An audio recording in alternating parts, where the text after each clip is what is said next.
Revenge is not served hot or cold. It is served on a screen, in high definition, with perfect audio. In the marble-lined corridors of power, everyone knew that Matteo Bellini was untouchable, a man whose tattooed hands had built an empire on fear and fire. But his wife, Laura, draped in red silk and diamonds, believed that cruelty was just another form of charm, that mocking the poor was simply dinner conversation. She thought the rules didn't apply to them. She was wrong. They both made the mistake of thinking the blonde woman refilling their espresso was just a waitress. They didn't know that some people wear aprons not because they serve, but because they are gathering evidence. This is the story of how a $50 coffee bill brought down a crime family.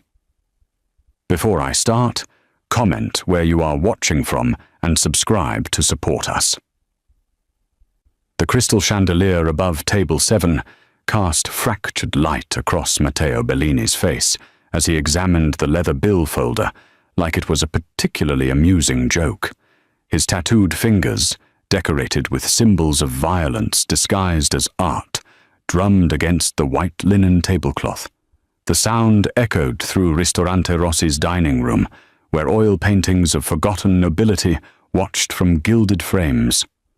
$50, he said, his voice carrying across the hushed space. $50 American for coffee. Laura shifted in her seat, the red silk of her dress whispering against the burgundy leather booth. She reached for her wine glass, but her hand hesitated halfway. She knew that tone. It was the same one he used before someone got hurt. Valentina Bruno stood 3 feet from the table, her posture perfect. Her expression professionally neutral. The blonde hair pulled back from her face revealed nothing. No fear, no anticipation, just the practiced patience of someone who had served hundreds of entitled customers. Her black vest and crisp white shirt were immaculate despite the long shift. Her hands remained steady at her sides.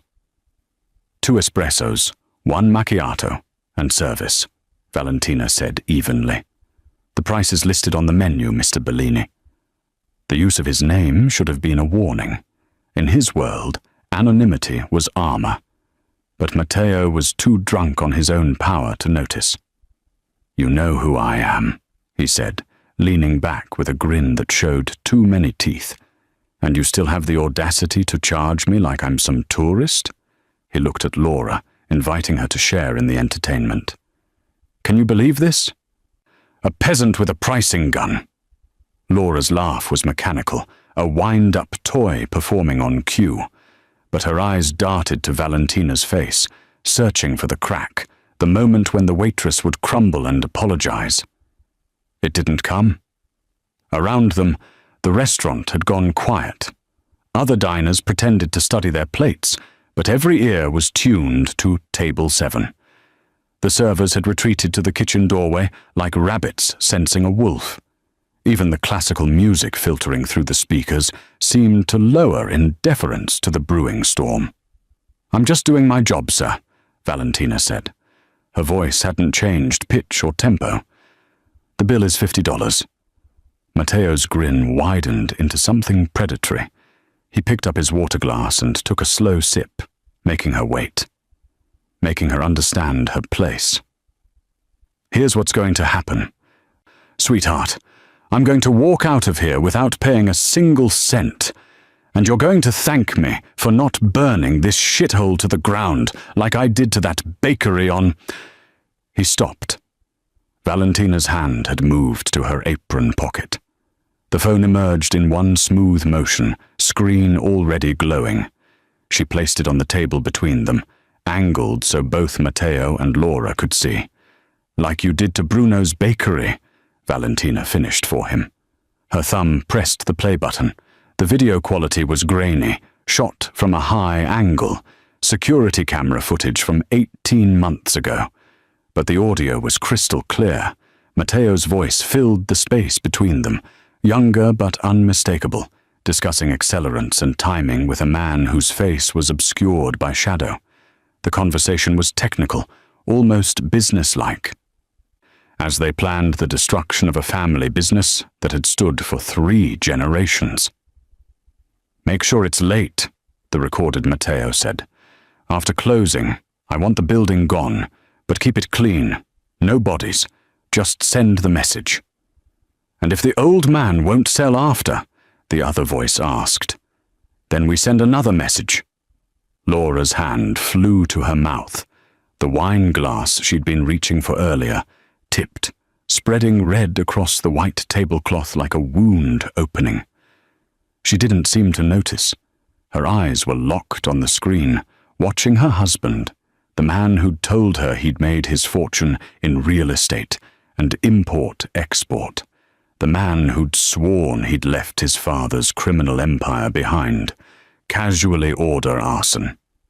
Matteo's face had drained of color beneath his carefully maintained tan. The laughter died in his throat, strangled by the sudden understanding that the ground beneath him had just vanished. "That's not—" he started, but Valentina pressed a button and the video jumped forward to another clip. This one showed Matteo handing an envelope to the same shadowed figure outside a warehouse. The date stamp read, 3 days before Bruno's bakery became an inferno that lit up the night sky and ended with firefighters pulling Giuseppe Bruno's body from the wreckage. "The fire was supposed to be after closing," Valentina said quietly, her voice cutting through the silence like a blade. "But my father was in the back office, finishing the books. He always stayed late on Thursdays." Laura's sob was involuntary, a sound of pure horror escaping before she could stop it. She turned to Matteo, searching his face for denial, for explanation, for anything that would make this nightmare untrue. But Matteo wasn't looking at his wife. His eyes were fixed on Valentina, and for the first time in years, the King of Silence felt genuinely afraid. Matteo's hand disappeared beneath the table so smoothly that most people wouldn't have noticed. But Valentina had been studying this man for 18 months. She knew every gesture, every tell, every violent impulse that flickered across his face before he acted on it. She watched his shoulder dip slightly as his fingers found the familiar weight of the beretta he kept holstered against his ribs. "I wouldn't," she said, her voice carrying just far enough to reach Laura, who had gone statue still in her red dress. "Because the moment your heart rate spikes above 140 beats per minute, or the moment I fail to check in, this video and 12 others like it get sent to every major news outlet in the tri-state area." Matteo's hand froze, his jaw clenched so hard Valentina could see the muscle jumping beneath his skin. Around them, the restaurant remained suspended in that peculiar silence that follows a detonation. Everyone aware that something catastrophic had occurred, no one certain whether the danger had passed. "You're bluffing," he said, but his hand stayed where it was, caught between violence and calculation. Valentina reached into her other pocket and withdrew a small device, no bigger than a car key fob. She placed it on the table next to the phone. "Biometric monitor. Tracks my pulse, my location, my movement patterns. If I don't enter a 16-digit code every 12 hours, the dead man's switch activates. If my heart stops, it activates. If I'm moved more than 50 miles from this location without authorization, it activates." She paused, letting each word settle like stones dropping into still water. "If you shoot me right now, Mr. Bellini, you'll be famous by morning. Just not the kind of famous you can survive." Laura made a small sound, something between a whimper and a gasp. Her carefully applied makeup was beginning to streak, mascara trailing down her cheeks like evidence of a crime scene. She looked at her husband with the expression of someone watching a stranger emerge from a familiar face. "Matteo," she whispered, "tell me this isn't real. Tell me she's lying." But Matteo wasn't looking at his wife. His eyes were locked on Valentina, running calculations, weighing odds, searching for the weakness in her armor. She could see the wheels turning behind those cold eyes, the same eyes that had looked at her father's bakery and seen only an obstacle to profit. "What do you want?" he asked finally. His voice had lost its performative cruelty. Now it was just flat, businesslike, the tone of a man negotiating his own survival. "Money? You want money? Name your price." "I don't want your money," Valentina said. She picked up the phone and the biometric monitor, sliding both back into her pockets with deliberate care. "I want a job." Matteo blinked. It was possibly the first time in a decade that someone had surprised him. "A job. At your headquarters. Whatever title you want to give me. Consultant, assistant, secretary, I don't care. But I want access. I want to see where you go, who you meet with, what you do." She leaned forward slightly, her voice dropping to a whisper that only their table could hear. "I want to ensure you behave." "You're insane," Matteo said. But there was something else creeping into his voice now. Not quite respect. Men like Matteo Bellini didn't respect anyone. But recognition. He was seeing her clearly for the first time, understanding that the blonde waitress with the steady hands had been playing a different game all along. "Maybe," Valentina agreed. "But I'm the insane person with video evidence of you ordering a murder. And unless you want every federal prosecutor from here to Washington making your life their personal mission, you're going to give me exactly what I'm asking for." Laura stood abruptly, her chair scraping against the hardwood floor. The sound shattered the tension like a gunshot. "I need air," she said, her voice hollow. I can't." She didn't finish the sentence, just grabbed her clutch purse and fled toward the restaurant's entrance, her heels clicking out a frantic rhythm. Matteo watched her go, something unreadable crossing his face. When he looked back at Valentina, the mask had returned, the careful neutrality of a predator forced to negotiate with prey that had grown teeth. "You think you're clever," he said quietly. "You think you've won. But you just put yourself in the lion's cage, little girl, and cages have a way of becoming coffins." Valentina picked up the leather bill folder, the original reason for this entire confrontation. She opened it, removed 2 20s and a 10 from the cash Matteo had thrown down earlier with such contempt, and placed them in her apron. Then she closed the folder and set it back on the table.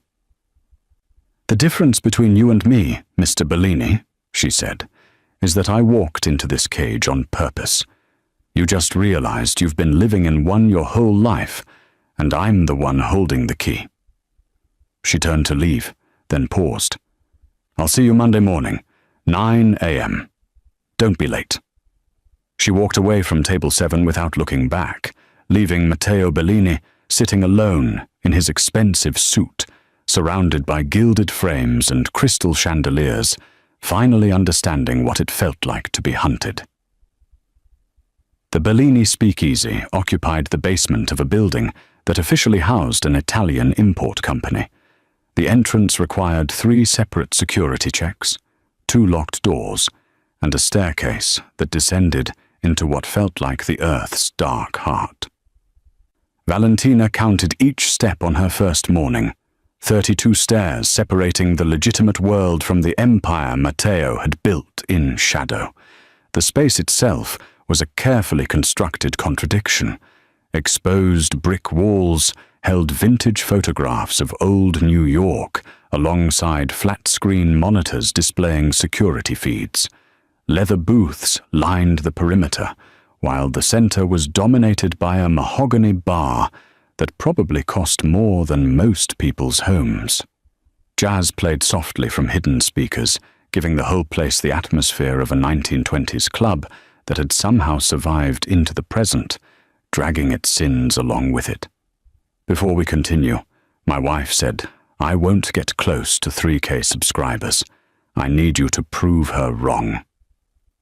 Let's continue. Matteo sat in the largest booth at the far end, holding court like a king receiving supplicants.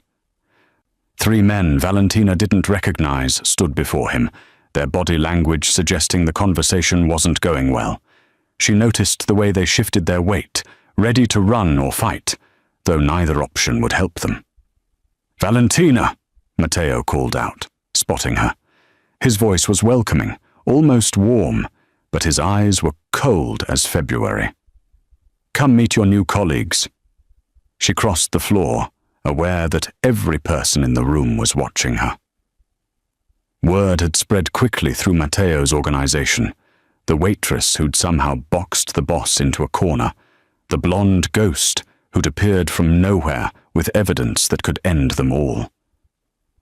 Some looked at her with curiosity, others with suspicion, but most with the wary respect reserved for unexploded ordnance. "This is Vincent, Marco, and Johnny," Matteo said, gesturing to the 3 men. "They run distribution for the north side. Gentlemen, this is Miss Bruno, my new consultant." He loaded the word with mockery, but underneath was something sharper, a warning. Vincent, the oldest of the 3, nodded cautiously. The other 2 just stared.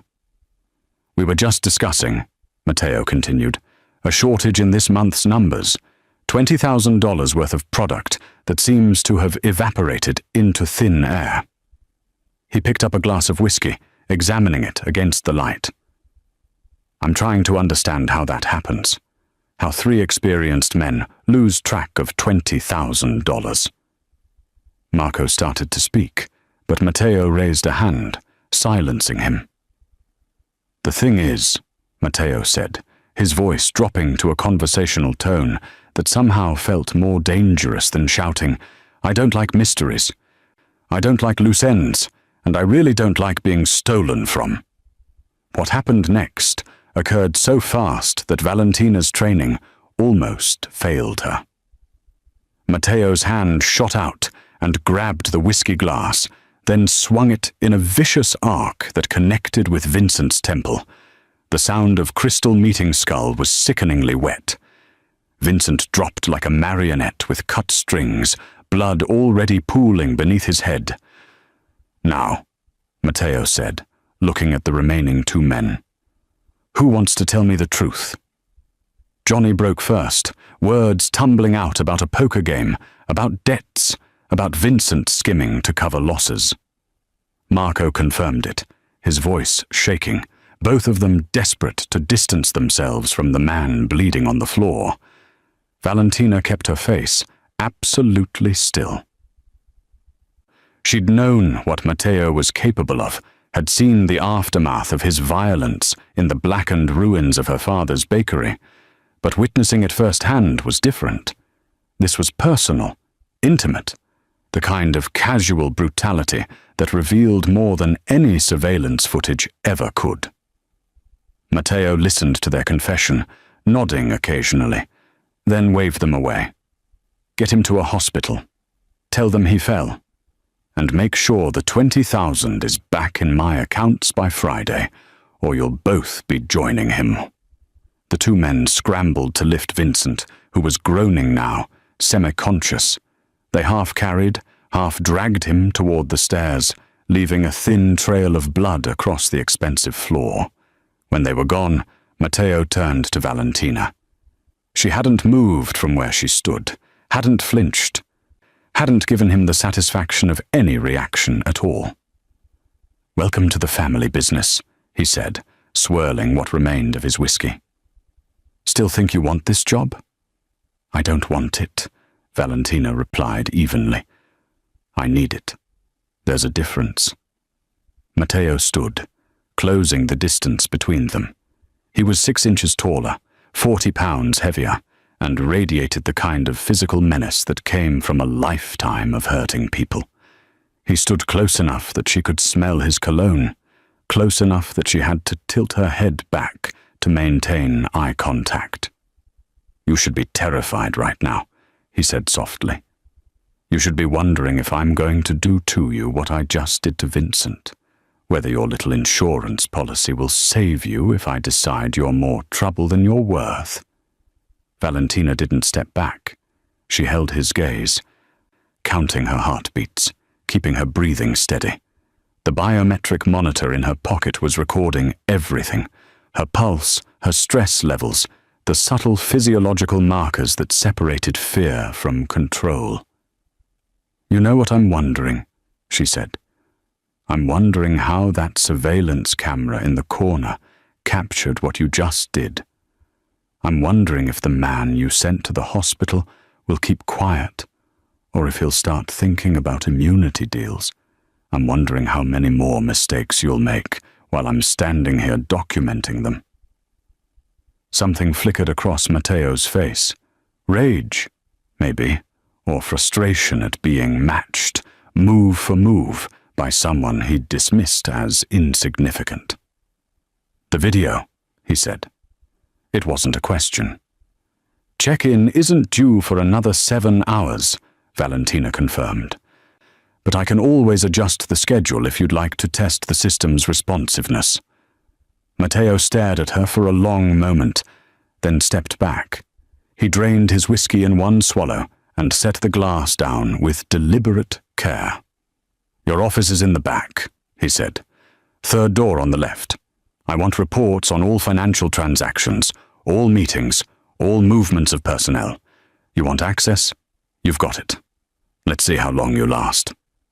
Valentina walked past him toward the hallway he'd indicated, her footsteps steady on the blood-marked floor. She could feel his eyes on her back, measuring, calculating, planning. The lion had let her into his den, but only because he thought he could eat her later. He was wrong. The knock on Valentina's office door came at 11:47 p.m. on her third day inside the Bellini organization. She'd been reviewing financial statements, tracking the elaborate shell game Matteo used to launder money through a network of legitimate businesses. The numbers told stories of their own. Restaurants that reported impossible profits, construction companies that built nothing, import firms that never seemed to import anything except cash. She knew who it was before she opened the door. Laura Bellini stood in the dimly lit hallway, wearing jeans and a cashmere sweater, her hair pulled back in a ponytail, her face scrubbed clean of the makeup she'd worn at the restaurant. Without the armor of designer clothes and carefully applied cosmetics, she looked younger, more vulnerable, and infinitely more real. "He doesn't know I'm here," Laura said, her voice barely above a whisper. "He's upstairs in a meeting. I need to talk to you." Valentina stepped aside, letting her enter. The office was small and sparse. A desk, 2 chairs, a filing cabinet, and a window that looked out onto a brick wall. Not the kind of space given to valued employees, but Valentina hadn't expected hospitality. She'd expected exactly what she'd gotten: a cage with a desk. Laura sat in the visitor's chair, her hands twisted together in her lap. Up close, Valentina could see the shadows under her eyes, the exhaustion that 3 sleepless nights had carved into her features.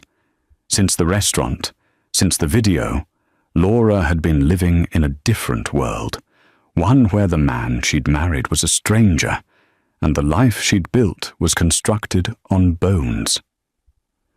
"I keep thinking about your father," Laura said finally. "Giuseppe Bruno. I looked him up. He won awards for his ciambelle. The mayor came to his bakery's 50th anniversary." She looked up at Valentina, her eyes red-rimmed. "I ate there once, 6 years ago, before I met Matteo. You made my cappuccino." Valentina remembered. A woman in a business suit, young and ambitious, talking on her phone about closing a deal. She'd left a generous tip and a warm smile.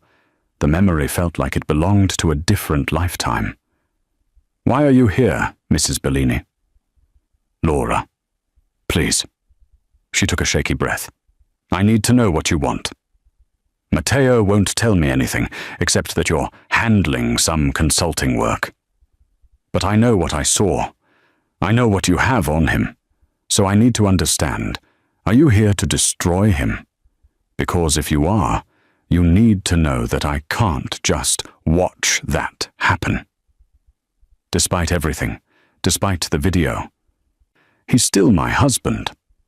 The words came out like a confession, and Valentina heard the war being fought beneath them. This was a woman caught between the person she'd believed herself to be and the person she was discovering she'd become. Someone who'd looked the other way for so long that she'd forgotten what she was avoiding. What do you know about your husband's business? Valentina asked, taking the other chair so they sat across from each other, no desk between them. I know what everyone knows. He's connected. His family has always been connected, but I run the legitimate side, the property holdings, the investment portfolios, the corporate acquisitions, everything legal. Laura's voice grew firmer, more defensive. I have an MBA from Columbia. I've built a real estate empire that's worth $70 million. That's my work, not his. And where did the seed money come from? The question hung in the air like smoke. Laura's jaw tightened, but she didn't answer. Valentina leaned forward. I've spent the last 3 days reviewing your husband's finances. The legitimate businesses you run? They're funded by drug money, extortion money, money from protection rackets that bleed small business owners dry.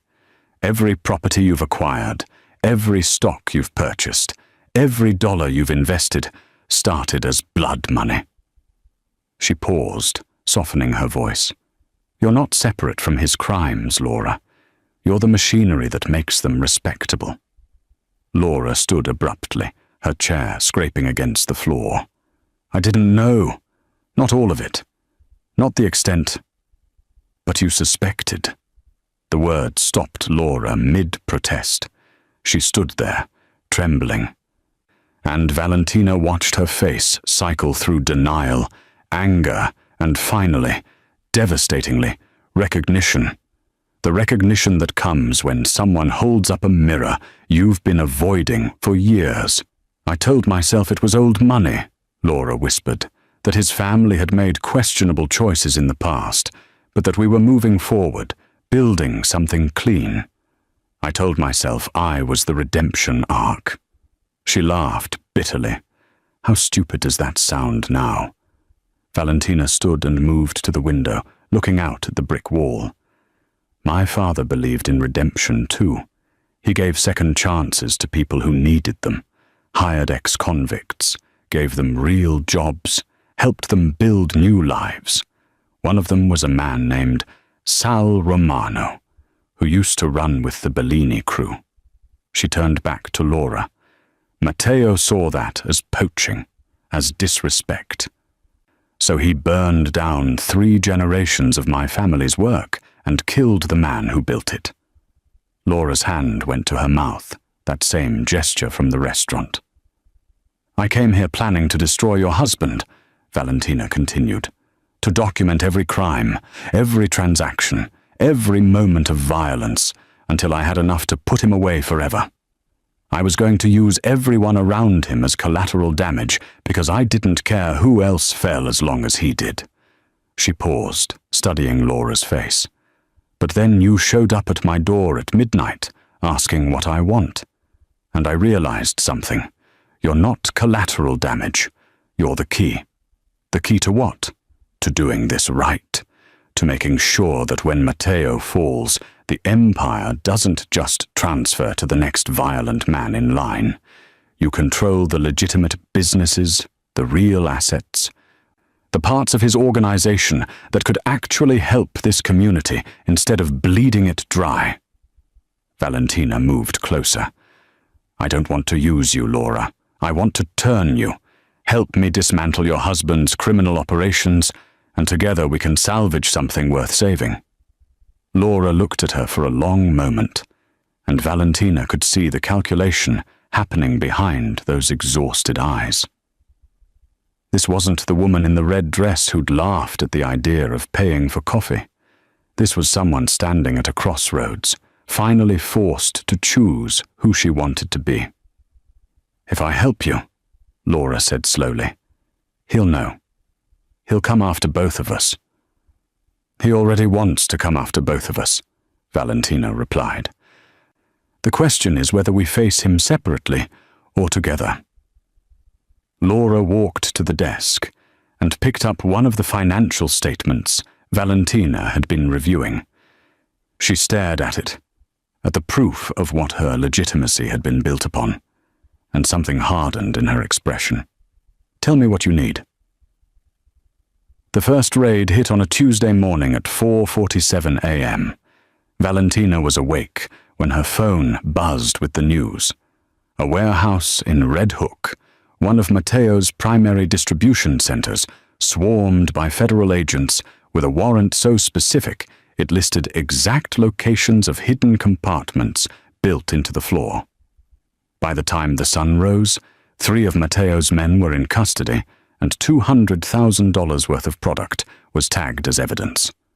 Matteo called an emergency meeting for noon. Valentina arrived early.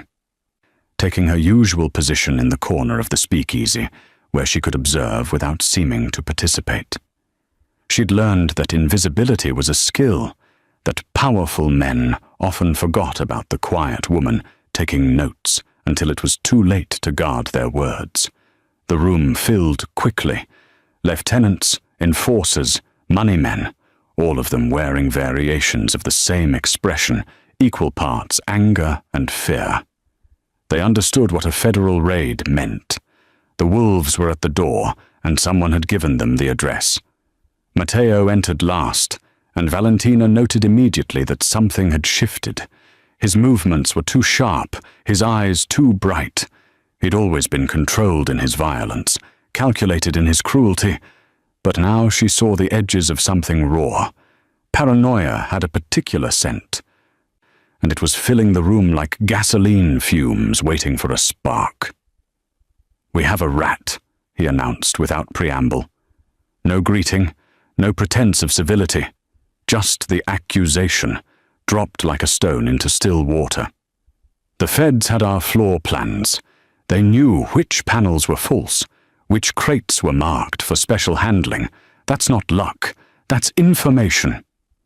The room erupted in a chaos of voices, everyone talking at once, proclaiming innocence, pointing fingers. Matteo let it continue for exactly 30 seconds, then slammed his fist on the bar hard enough to crack the mahogany. "Enough!" he roared, and the silence that followed was absolute. "Tommy, step forward." Tommy Russo had been with the Bellini family for 15 years. He'd started as a driver, worked his way up to lieutenant, earned his position through loyalty and competence. He was 42 years old, married, with twin daughters in Catholic school. Valentina had reviewed his file. Nothing in his history suggested betrayal. But Matteo had decided, and in this world, accusation and conviction were the same thing. Tommy came forward slowly, his face pale. "Boss, I swear on my daughter's lives, I would never—" "Your daughter Maria," Matteo interrupted, his voice suddenly soft, conversational. "She's what, 10 years old? Goes to St. Catherine's? Smart kid, I hear. Good at math." The threat was so obvious it didn't need to be spoken. Tommy's hands began to shake. "Matteo," Valentina said from her corner, drawing every eye in the room. It was the first time she'd spoken in one of these meetings without being directly addressed. "The timeline doesn't work. Tommy was in Atlantic City when the warehouse floor plans would have been accessed. I have the surveillance logs." She did have the logs. She'd also been the one who'd fed the warehouse information to Laura, who'd passed it to a federal prosecutor through her attorney. But Tommy didn't know that, and neither did Matteo.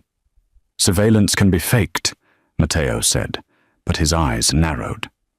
And since when do you speak in these meetings? Since you hired me to consult on security breaches. This is a security breach. She kept her voice level, professional. If you want to find your leak, you need evidence, not impulse. For a moment, she thought she'd overplayed her hand. Matteo's jaw clenched, and she could see him weighing whether the video insurance was worth tolerating her interference. Around them, the other men watched with the fascination of spectators at a car crash, uncertain whether to intervene. Then Matteo smiled, and Valentina recognized the expression.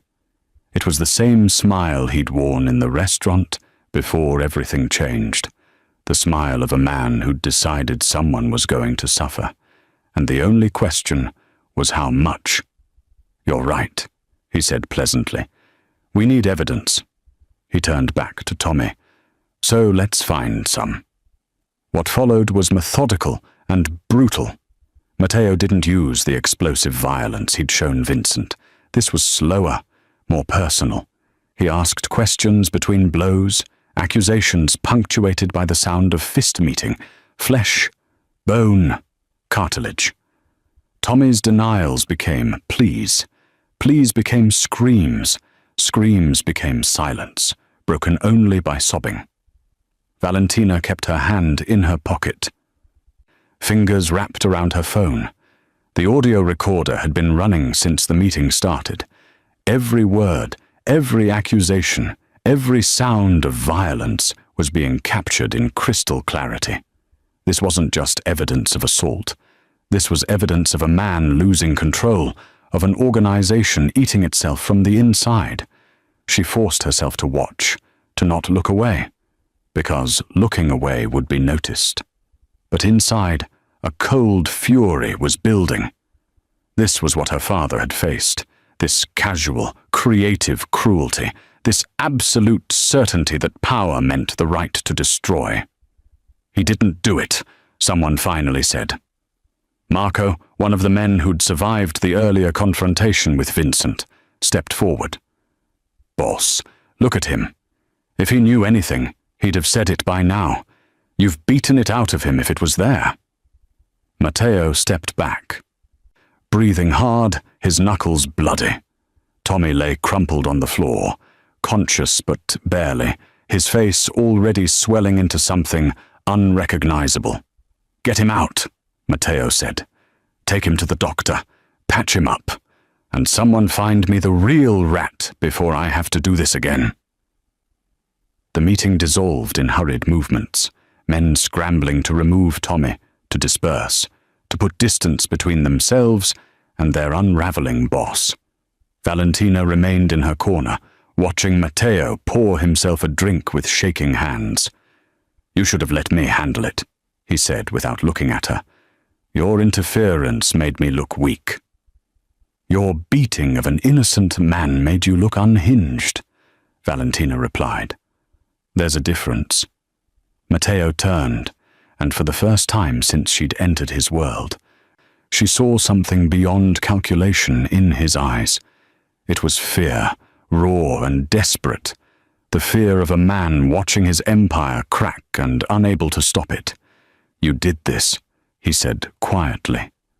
"Somehow, you're behind this. I don't know how. I can't prove it, but I know." Valentina met his gaze steadily. "Check-in is in 4 hours," she said.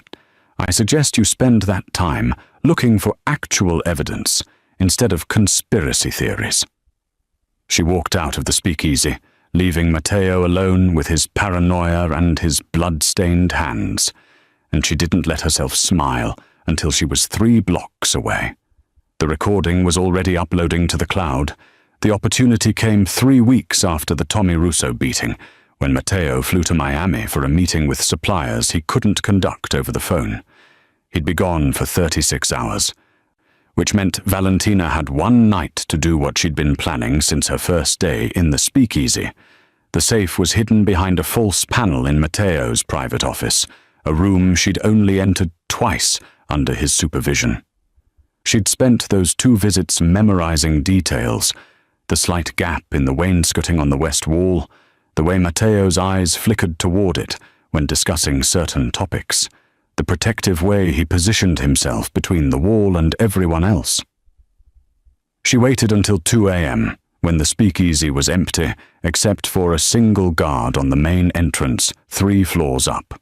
The building's security system was sophisticated, but Laura had provided the codes, another small betrayal in the cascade of betrayals that would eventually bury Matteo Bellini.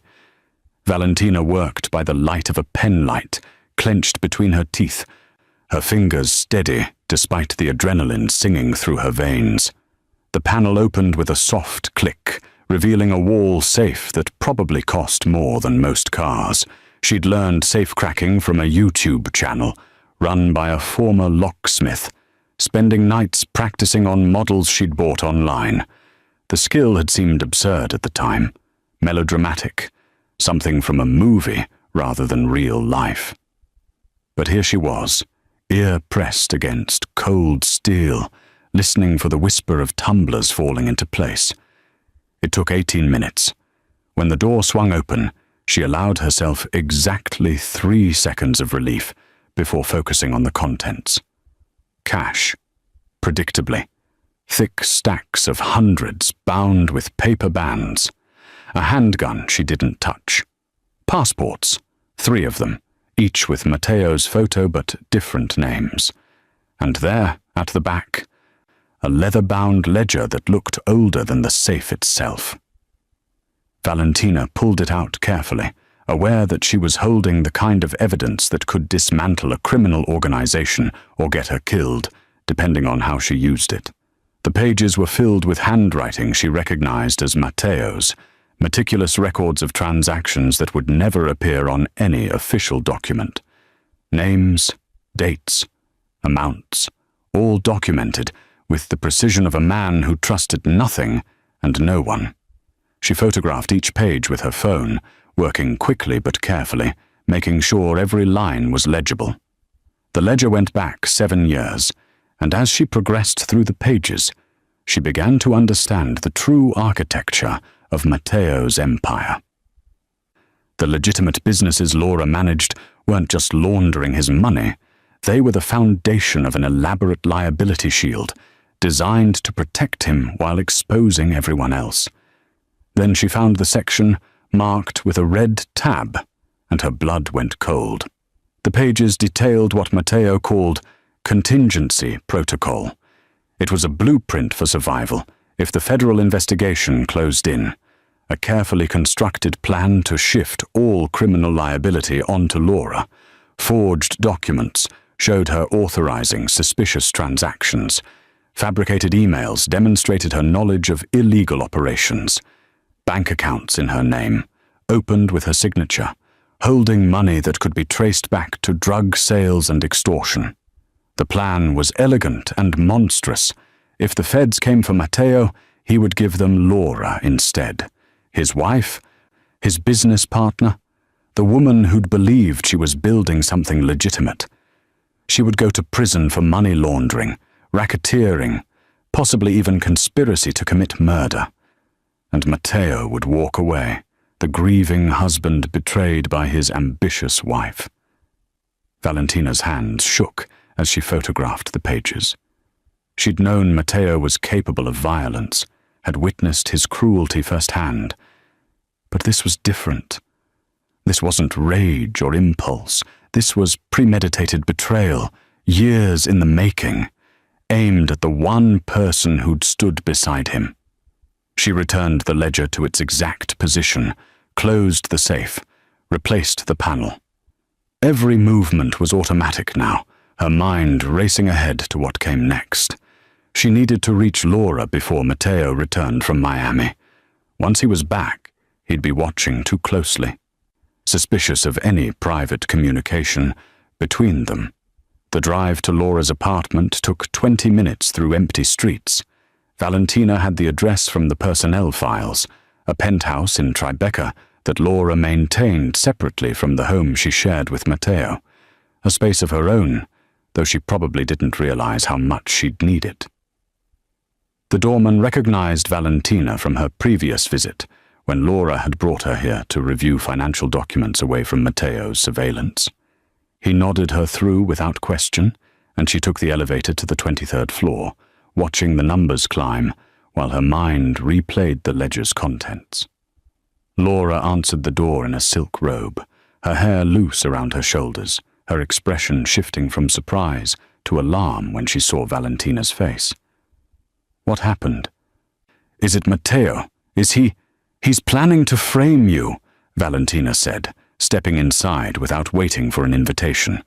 For everything. If the feds get close, you're going to prison while he disappears. Laura stood frozen in her doorway, the color draining from her face. That's not possible. I'm his wife. We're building this together. He wouldn't. I found his contingency plan. It's documented, detailed, ready to execute. Valentina pulled out her phone, pulling up the photographs of the ledger. He's been preparing this for years, Laura. Every legitimate transaction you've made, every business decision, every signature. He's been building a cage around you disguised as a partnership. Laura took the phone with trembling hands, scrolling through the images. Valentina watched her face as she read. Saw the moment when disbelief crumbled into comprehension. This wasn't the woman who'd sat in the restaurant laughing at a waitress. This wasn't even the woman who'd come to Valentina's office seeking answers. This was someone watching the foundation of her life reveal itself as quicksand. These documents, Laura whispered, these signatures, they're real. I signed these. I authorized these transactions. He told me they were for the real estate acquisitions, for the expansion into New Jersey. She looked up at Valentina, her eyes wide with horror. He's been building my prison since the beginning. Since before the beginning, Valentina corrected. He chose you because you had the credentials, the education, the legitimacy he needed. You weren't his partner, Laura. You were always his escape route. Laura walked to the window. Looking out at the city lights, her reflection ghostly in the glass. When she spoke again, her voice was different, harder, colder, emptied of the last remnants of the woman who'd believed in redemption arcs. Tell me what we need to do. Valentina joined her at the window, and together they began planning the destruction of Matteo Bellini's carefully constructed world.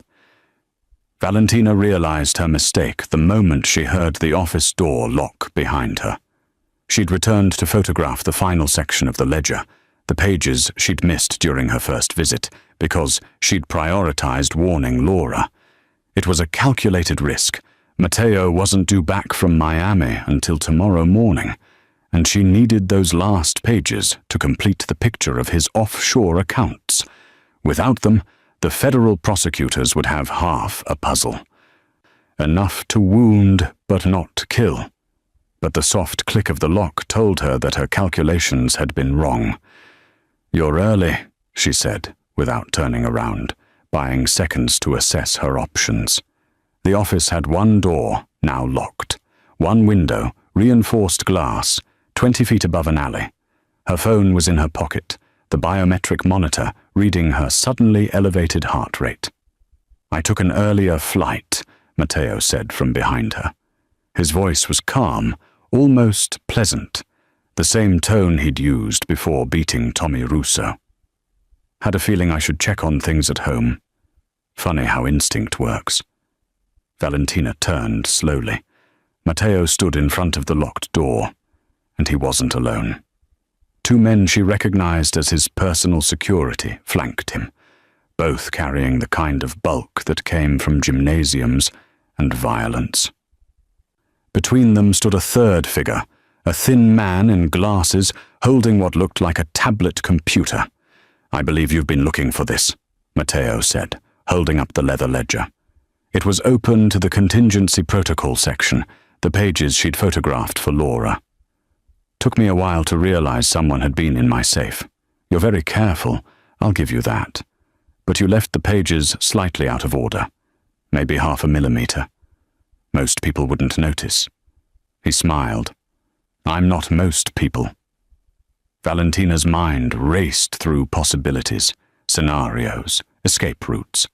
Her hand moved toward her pocket, toward the phone and the dead man's switch that had kept her alive for the past month. "I wouldn't bother," Matteo said, nodding toward the man with the tablet. "Meet Dennis. He's a specialist in electronic countermeasures. Very expensive, very thorough. He's been jamming all wireless signals in this building for the last 45 minutes. Your phone? Right now, it's just a very expensive paperweight." The words hit like a physical blow. Valentina pulled out her phone anyway, desperately checking for signal. Nothing. No bars, no data, no connection to the cloud server that held Matteo's secrets. The dead man's switch that had protected her, that had made her untouchable, was dead. "It's actually quite elegant," Matteo continued, moving farther into the room. The two security men stayed by the door, blocking any chance of escape. "See, I realized something after Tommy. You were too confident, too comfortable. You acted like someone who had all the power, and that bothered me. So I started thinking, what if your insurance policy isn't as foolproof as you claimed? What if there's a weakness?" He gestured to Dennis, who held up the tablet, showing a technical display Valentina couldn't fully pass. "Turns out, your dead man's switch needs constant connectivity. Break that connection for more than 90 minutes, and the system assumes a malfunction rather than a threat. It goes into a safe mode, waiting for you to re-authenticate manually. Very smart design, actually. Prevents false alarms from subway tunnels or dead zones. But it also means that if someone jams your signal for, say, 2 hours, your doomsday device never triggers." Valentina's heart hammered against her ribs. She forced herself to breathe steadily to keep the fear from showing on her face. The biometric monitor was still recording her vital signs, but without a signal to transmit them, the data was trapped, useless. "I can see you doing the math," Matteo said, and now his voice carried that edge of satisfaction she remembered from the restaurant. "Trying to figure out if there's a play left. Let me save you the trouble. There isn't. Your backup plan is offline. Your insurance policy is void. And you're in my office, after hours, caught in the act of stealing from my personal safe. No witnesses, no evidence, no way out." He moved closer, and Valentina saw the transformation happening. This was the real Matteo emerging, the man who'd been restrained by necessity for weeks. The careful mask of the businessman was cracking, revealing the predator underneath. His eyes held the same gleeful cruelty she'd seen in the video of him ordering her father's death. "You thought you were so clever," he said softly. "Walking into my organization, making demands, acting like you had any real power. But you were just a waitress with a recording. And now?"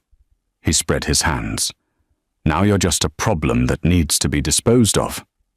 The laugh started low and built slowly, that same booming sound that had filled Ristorante Rossi when he'd mocked her over a coffee bill. It echoed off the walls of the office, bouncing back from the bulletproof glass, filling the space with the sound of his victory. "The look on your face," he gasped between laughs. "It's even better than I imagined. You actually believed you could beat me. You, with your dead father, and your moral righteousness, and your little revenge fantasy. Did you really think I got where I am by being stupid? By letting some nobody with a smartphone take me down?" Valentina's hand closed around the phone in her pocket, gripping it like a talisman, even though she knew it was useless.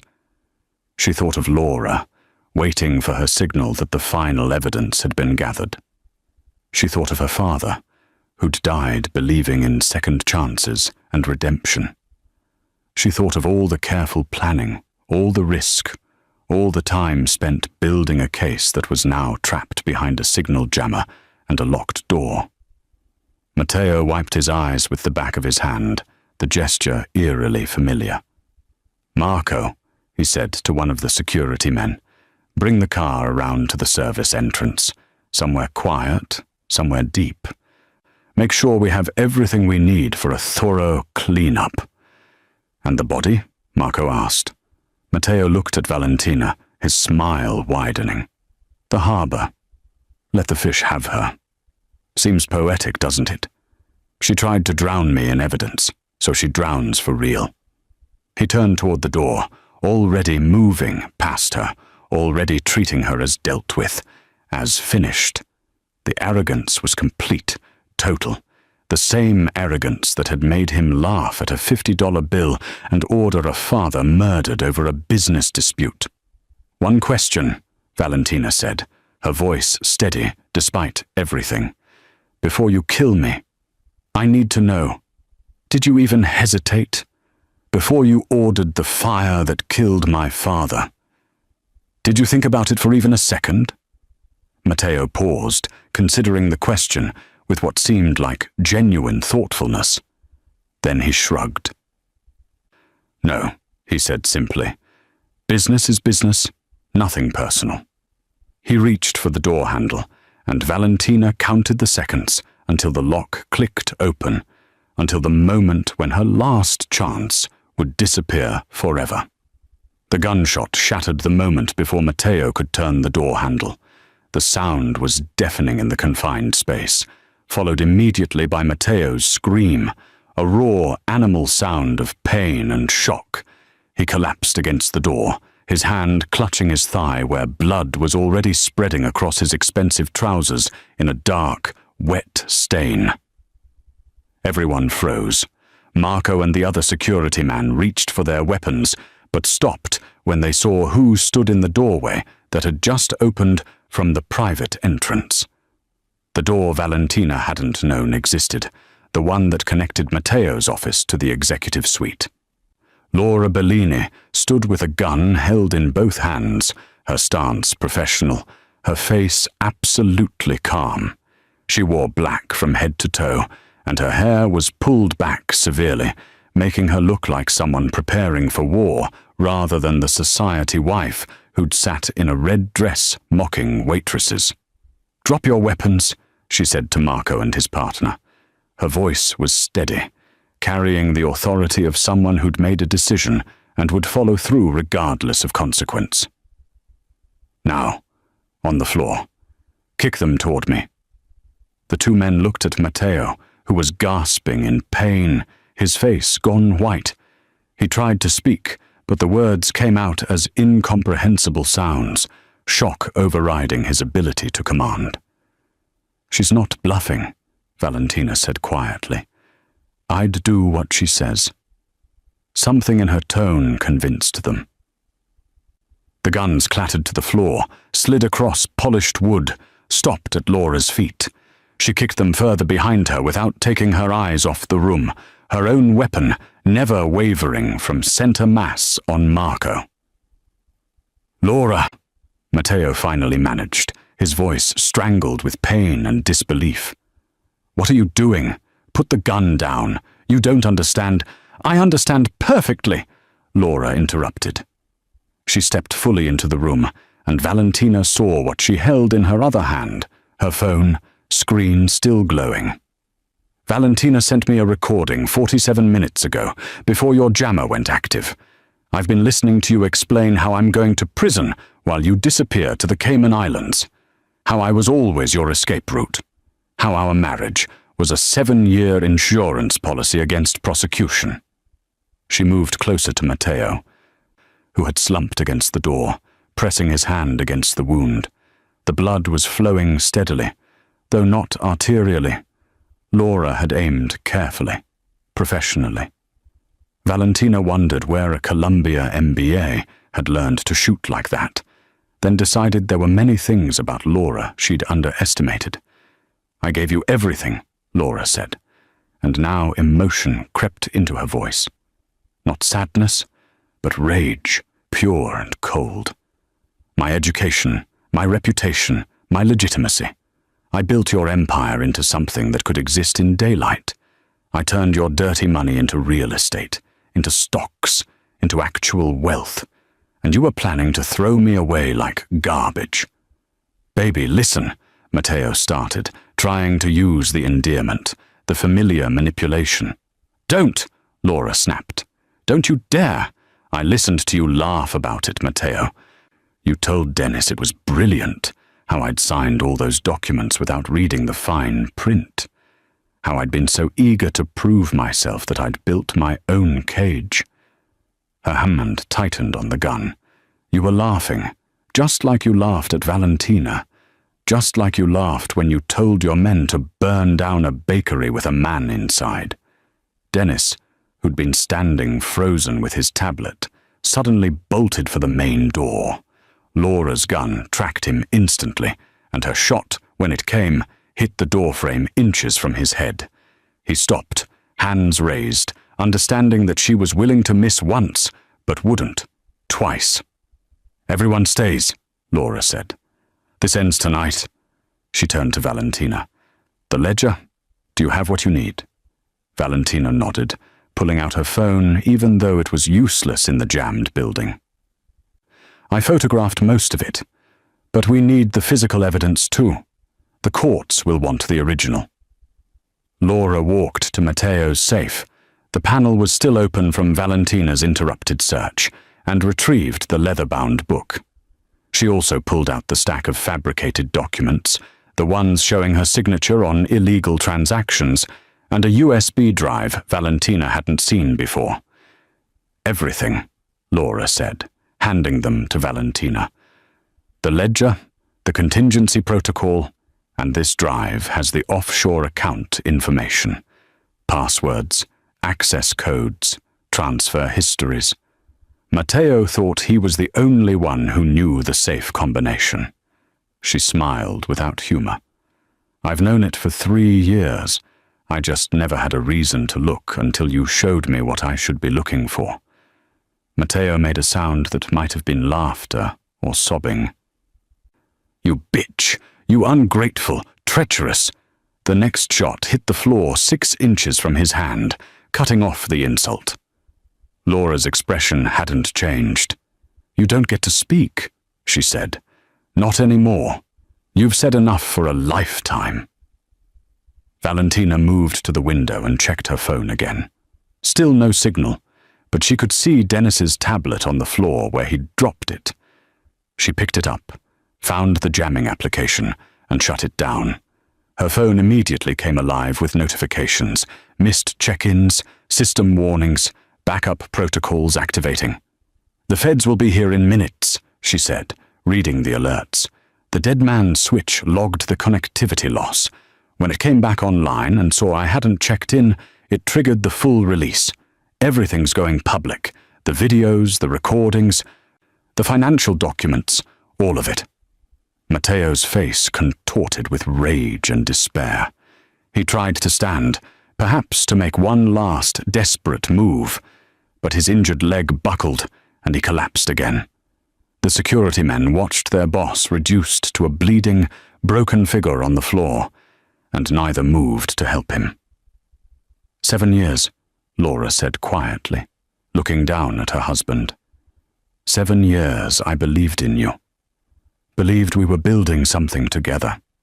But you were just using me, the same way you use everyone. She turned to Valentina. There's a service elevator at the end of the hall. We should go before the police arrive. I'd rather meet them at the precinct with my attorney than be found standing over my bleeding husband with a gun. Valentina gathered the physical evidence, securing it in her bag.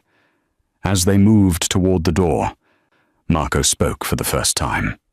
Mrs. Bellini, he said, what should we do? Laura looked back at him, at Dennis, at Matteo slumped and bleeding, at the office that had been the heart of a criminal empire. Call an ambulance, she said, and then call your lawyers. You're all going to need them.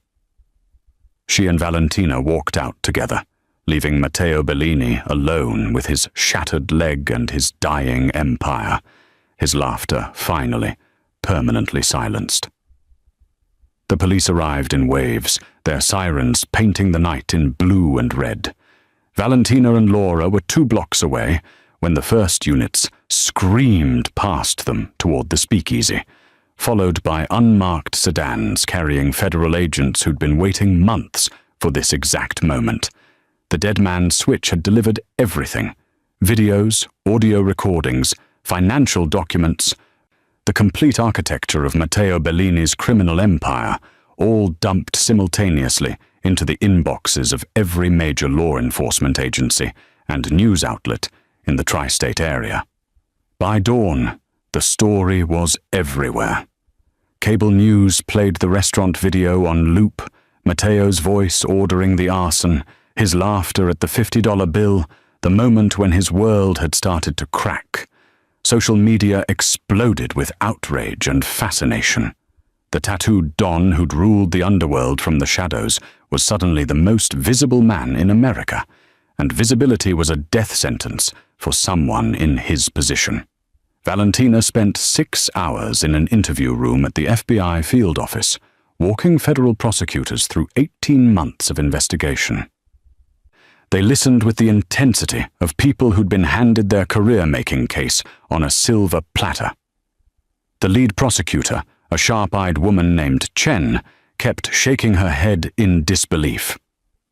"You understand," Chen said during a break, "that what you did was incredibly dangerous, criminally reckless even, if anything had gone wrong."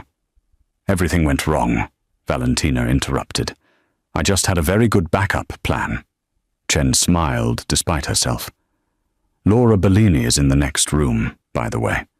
Her attorney is negotiating immunity in exchange for testimony. She's giving us everything: shell companies, bribery schemes, connections to other crime families. She kept records we didn't even know existed." "She's good with records," Valentina said. "It's what made her valuable to him." "Until it made her dangerous," Chen agreed. 3 days later, Valentina stood outside the federal courthouse and watched Matteo Bellini be transferred from a prison transport to the building. His leg was in a cast, his face gaunt from pain and fury. The crowd that had gathered shouted questions and accusations, and somewhere in that chaos, Matteo's eyes found Valentina's. Even from 50 feet away, she could see the hatred, the impotent rage of a man who'd lost everything and couldn't understand how. He opened his mouth, probably to scream threats or promises of revenge, but the federal marshals pushed him forward, and whatever he'd wanted to say was swallowed by the noise of the crowd and the closing courthouse doors. She never heard his voice again. The divorce papers were filed that afternoon. Laura's attorney released a statement describing her as a victim of manipulation, a woman who'd believed she was building legitimate businesses while her husband used her education and reputation as camouflage for his crimes. The public bought it partially, enough to give her a path forward, though she'd never fully escape the association with Matteo's name. Valentina met her one final time at a coffee shop in Chelsea, 2 weeks after the arrest.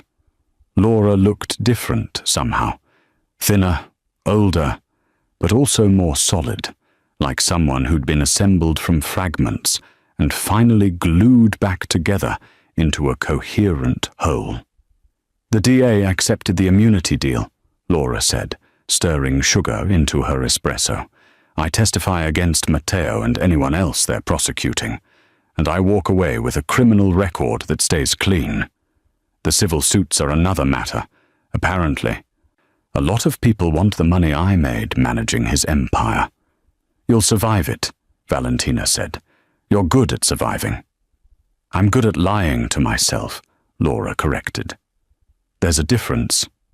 She looked up, meeting Valentina's eyes. "I knew, you know. Not everything, not the extent of it. But I knew something was wrong. I just convinced myself it was old sins, past mistakes, nothing to do with me. I told myself I was different, special, that my love could somehow redeem him. She laughed bitterly. How naive does that sound? Human, Valentina said. It sounds human.